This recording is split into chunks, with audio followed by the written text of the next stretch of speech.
ఇక నేడు ఢిల్లీకి చంద్రబాబు నాయుడు, పవన్ కళ్యాణ్ వెళ్లనున్నారు. ఈ నేపథ్యంలోనే బీజేపీ అగ్రనేత అమిత్ షాతో భేటీ కానున్నారు.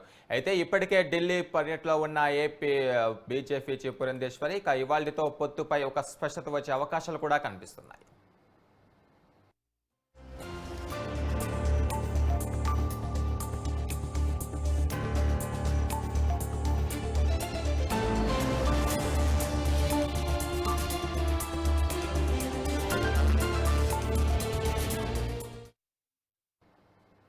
చంద్రబాబు, పవన్ కళ్యాణ్ ఢిల్లీ పర్యటనపై మరింత సమాచారం మా ప్రతినిధి ప్రసన్న అందిస్తారు. ప్రసన్న, గురు ఉదయం 9:30 ప్రాంతంలో చంద్రబాబు నాయుడు ఢిల్లీ వెళ్ళనున్నారు. ఢిల్లీలో కేంద్ర పెద్దలను కలిసే అవకాశం ఉంది. ఆల్రెడీ బీజేపీ కోర్ కమిటీ సమావేశం నిన్న ఇవాళ కూడా జరుగుతూ ఉన్నాయి. నిన్న సాయంత్రం కూడా జరిగింది. అయితే ఆంధ్రప్రదేశ్ కి సంబంధించి పొత్తులు కావచ్చు, లేకపోతే పార్టీ ఎన్డీఏలో చేరే అంశం కావచ్చు, ప్రధానంగా టీడీపీ ఎన్డీఏలో చేరే అంశం కావచ్చు, దాని మీద స్పష్టత రావడానికి ఇవాళ రేపటిలో ఒక అవకాశం కల్పిస్తోంది. ఎందుకంటే టీడీపీ ఎన్డీఏలో చేరుతుంది అనే ప్రచారం గత 1-2 నెలలుగా జరుగుతుంది. చంద్రబాబు నాయుడు మొదట ఢిల్లీ వెళ్ళొచ్చింది కాబట్టి తర్వాత దీని మీద ఎలాంటి ముందడుగు పడలేదు. ఇంకా ఎలక్షన్స్ కోడ్ రావడానికి సిద్ధంగా ఉన్నాయి. 40 రోజుల్లో ఎన్నికల షెడ్యూల్ వచ్చే అవకాశం ఉంది కాబట్టి దీనికి సంబంధించి ఒక క్లారిటీ వచ్చే అవకాశం అయితే కనిపిస్తోంది. ప్రస్తుతం పురంధరేశ్వరి ఢిల్లీలో ఉన్నారు కాబట్టి పురంధరేశ్వరి అదేవిధంగా టీడీపీ జనసేన అధ్యక్షులు ముగ్గురితో కలిసి ఒకసారి మీటింగ్ ఏర్పాటు చేసే అవకాశం ఉంది. బీజేపీ సీనియర్లు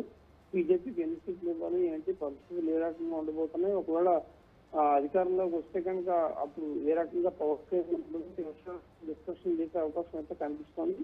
దీనికి సంబంధించి ఈ రోజు మాట్లాడుకోవడానికి చంద్రబాబు ఢిల్లీ వెళ్తూ ఉన్నారు. మరి మధ్యాహ్నం తర్వాత వీలైతే పవన్ కళ్యాణ్ కూడా వెళ్లే అవకాశాలు కనిపిస్తున్నాయి. యాక్చువల్గా నేను సాయంత్రం ఢిల్లీ వెళ్తాను, అలాంటి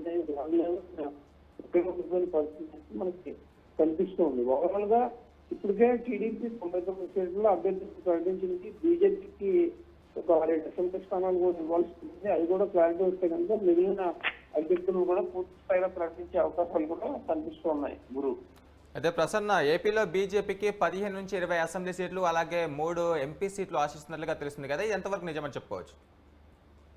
అంటే బీజేపీ ఎంపీ సీట్లు కూడా ఎక్కువ ఆశిస్తుంది, 4-5 ఇమ్మని అడుగుతుంది. అసెంబ్లీ మీద ఇంకా పెద్ద స్పష్టత రాలేదు. ఒక 10 లోపు అసెంబ్లీ స్థానాలు అడుగుతున్నట్టుగా తెలుస్తుంది. మరి ఎన్ని స్థానాలు పరిమితం అవుతుందని చూడాలి. వాళ్ళు ఎక్కువగా ఎన్డీఏలో చేరితే కనుక పార్లమెంట్ స్థానాల మీద ఎక్కువ ఫోకస్ పెట్టారు. దేశవ్యాప్తంగా 400కు పైగా పార్లమెంట్ స్థానాలు పొందాలనే ఉద్దేశంతో ఉన్నామని మోడీ పదే చెప్తూ ఉన్నారు.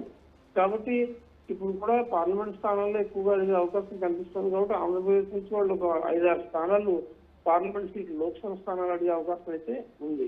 గురు ప్రసన్న, మరోపక్క చూసుకుంటే జనసేన కూడా కొన్ని సీట్లు సర్దుబాటు చేసే యోచనలో ఉన్నట్లుగా తెలుస్తుంది కదా, ఇది ఎంతవరకు ఏర్పడే అవకాశాలు కనిపిస్తున్నాయి? అంటే జనసేన టీడీపీ ప్రస్తుతం పొత్తులో ఉన్నాయి కాబట్టి సీట్లు సర్దుబాటు మీద ప్రధానంగా దృష్టి పెట్టారు. జనసేన ఇంకా కొన్ని అదనంగా సీట్లు అడుగుతున్న పరిస్థితి కనిపిస్తుంది కానీ దానికి ప్రస్తుతం క్లారిటీ వచ్చే అవకాశం లేదు. ఒకవేళ బీజేపీ రాకపోయినా కూడా ఆ 24 సీట్లే జనసేనకు ఉండే అవకాశం అయితే ప్రస్తుతం మనకు కనిపిస్తుంది. బీజేపీ కనుక ఒక 6-7 సీట్లు ఇస్తే తర్వాత దానిలో సర్దుబాటు జరుగుతాయనే చూడాలి. జనసేన అధినేత పవన్ కళ్యాణ్ చంద్రబాబు నాయుడు సమావేశమయ్యారు. ఈ సమావేశంలో ప్రధానంగా అసంతృప్తిగా ఉన్న ఎమ్మెల్యేలకు సంబంధించి చర్చ జరిగింది. అసంతృప్తిగా ఉన్న నేతల విషయంలో ఎలాంటి నిర్ణయాలు తీసుకోవాలి ఏంటి అనే యాంగిల్లో డిస్కషన్ చేశారు కాబట్టి దాని మీద ఒక క్లారిటీ వచ్చే అవకాశాలు అయితే కనిపిస్తుంది. మరోపక్క టీడీపీ పార్టీని ఎన్డీఏ కూటమిలో కుదిర్చే అవకాశాలు ఏమైనా ఉన్నాయా? దీంతో అమిత్ షాతో కూడా చర్చిస్తారని చంద్రబాబు ఇంతమందిగా చెప్పారు కదా, ఇది ఈ రోజు పొత్తుపై వచ్చే క్లారిటీ ఏమైనా ఉందా? అంటే టీడీపీ ఎన్డీఏలో చేరే అంశాలకు సంబంధించి గతంలో కూడా చర్చ జరిగింది, మొన్న జరిగిన సమావేశంలో కూడా చర్చ జరిగింది. ఇవాళ దానికి సంబంధించి ఒక క్లారిటీ రావచ్చు. ఎన్డీఏలో టీడీపీ చేరే అంశాలకు సంబంధించి కూడా ఒక క్లారిటీ వస్తే ఆ తర్వాత పవర్ షేరింగ్ 2 అంశాలు తెచ్చుకొచ్చే అవకాశం కనిపిస్తుంది. అయితే బీజేపీ కొన్ని కండిషన్స్ టీడీపీ జనసేన ముందు ఉంటుంది. ఆ కండిషన్స్ కి టీడీపీ జనసేన ఎంతవరకు యాక్సెప్ట్ చేస్తాయనేది కూడా ఇంపార్టెంట్ అంశంగా మారింది కాబట్టి ఈ పరిణామాలు ఎలా ఉంటాయనేది మనం చూడాలి. Right, thank you Prasanna.